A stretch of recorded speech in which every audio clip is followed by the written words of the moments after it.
আসসালামু আলাইকুম। সবাই কেমন আছেন? ছেলেমেয়েরা আছে সব নিজের দেশে। নিজের পরিবার চলে গেছে না ফেরার দেশে, আমারে পাঠিয়ে দিছে নবীজির দেশে। ডিম বাজিও দেশে ভাত খাই নাই, এখন মুরগি পাকাই। গত 2-3 দিন আগে নেহারি পাকাইলাম, আজকে আবার মুরগি রান্না করলাম, শেষ পর্যায়ে আসছে। ভাত রান্না করছি,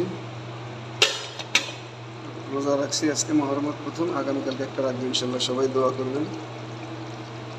সবার কাছে একটাই অনুরোধ, ছেলে আছে, মেয়ে আছে, আত্মীয় স্বজন, পাড়া প্রতিবেশী যারা যে যেখানে আছে, সবার কাছে একটাই অনুরোধ, সবাই 5 ওয়াক্ত নামাজ পড়বেন। ক্ষণিকের দুনিয়াতে আমরা আছি, স্বল্প সময়ের জন্য। মোবাইলের হয়তো ঠিক মতন টিকতে পারতাম না, এখন টিকটকও একটু টিকটক বানাই, ইসলামিক ভিডিও বানাই, ফেসবুকে আপলোড আছে, ইউটিউবেও কিছু আছে। দেখ, সবাই দোয়া করবেন। কেউ মনে করবেন না যে হয়তো টিকটক বানাই। টিকটকটা হলো নিজের ভিতরে সম্পূর্ণ ইসলামিক ভিডিও, এর বাইরে কোনো ভিডিও বানাই না।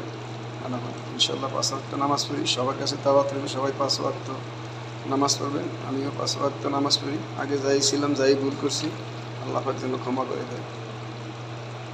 ছেলে মেয়েদেরকে বলছি, তোমরা ভুল করবে না, 5 ওয়াক্ত নামাজ পড়বে। আর দেখো, রান্নাটা শেষ হয়ে গেছে, এখন চুলা বন্ধ হয়ে যাবে, বন্ধ করে দিচ্ছি। রান্না শেষ। সবাই ভালো থাকবেন। মুরগি রান্না করলাম না, 2-3 দিন যা খাই। একা মানুষ তো, একা রান্না করি, একাই খাই। এর চেয়ে বেশি লোক হইলে আবার ঝামেলা হয়ে যায়। সৌদিতে আছি, সবাই দোয়া করবেন। আমার মা বাবা বেঁচে নেই, এর পরিবার ছিল, তাও দুনিয়া থেকে চলে গেছে।